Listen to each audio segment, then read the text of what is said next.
அடை தோசை எப்படி செய்யலான்னு பார்க்கலாமா?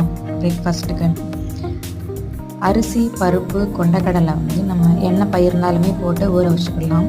ஒரு 3 மணி நேரம் ஊற வச்சு நல்லா அரைச்சி எடுத்துக்கிட்டு அதில் கொஞ்சம் உப்பு, மஞ்சள் தூள், காயப்பொடி போட்டு நல்லா மிக்ஸ் பண்ணிக்கலாம். மிக்ஸ் பண்ணதுக்கப்புறமா வெங்காயம் நல்லா பொடிசாக கட் பண்ணி வெங்காயம், பச்சை மிளகாய், மல்லி இலை, அதுக்கப்புறம் கருவேப்பிலை போட்டு நல்லா வந்து மிக்ஸ் பண்ணி ஒரு பக்கமாக வச்சுக்கணும்.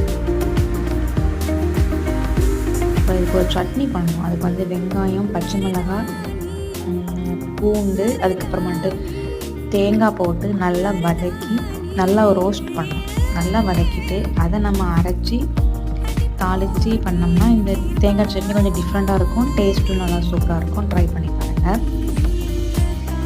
இது நல்லா ஒரு பக்கமாக வதக்கி வச்சதுக்கப்புறமா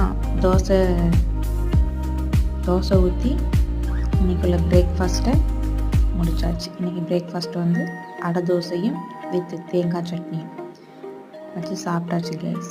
ஹாப்பி மார்னிங். Bye guys.